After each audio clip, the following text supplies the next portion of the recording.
mwaka wa 2026.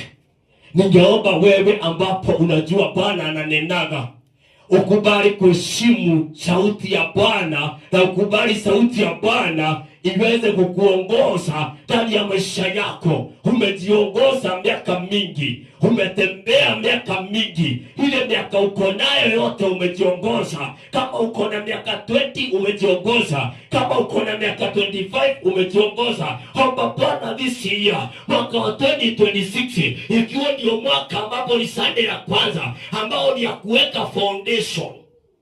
Hakuna kitu cha dhamana kama msingi.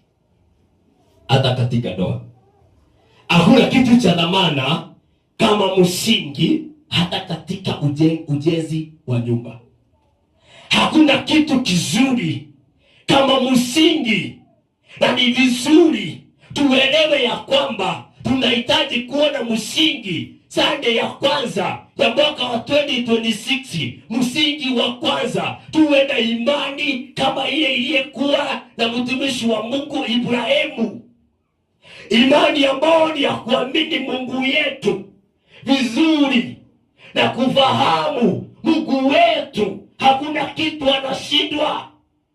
Ufahamu ya kwamba uko na Mungu ambao aweza kukufungua tumbo na ukapata watoto mwaka huu. Uamini ya kwamba uko na Mungu ambao atakuondolea magonjwa.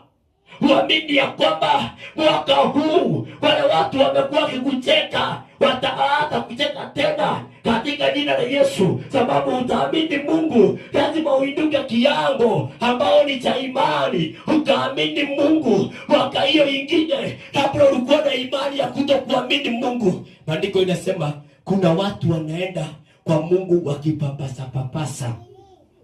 Kupapasa papasa ni kusema ni wale ambapo wataelewa Mungu. Mwaka huu ambia Bwana, sitaki kukaa nikipapasa papasa.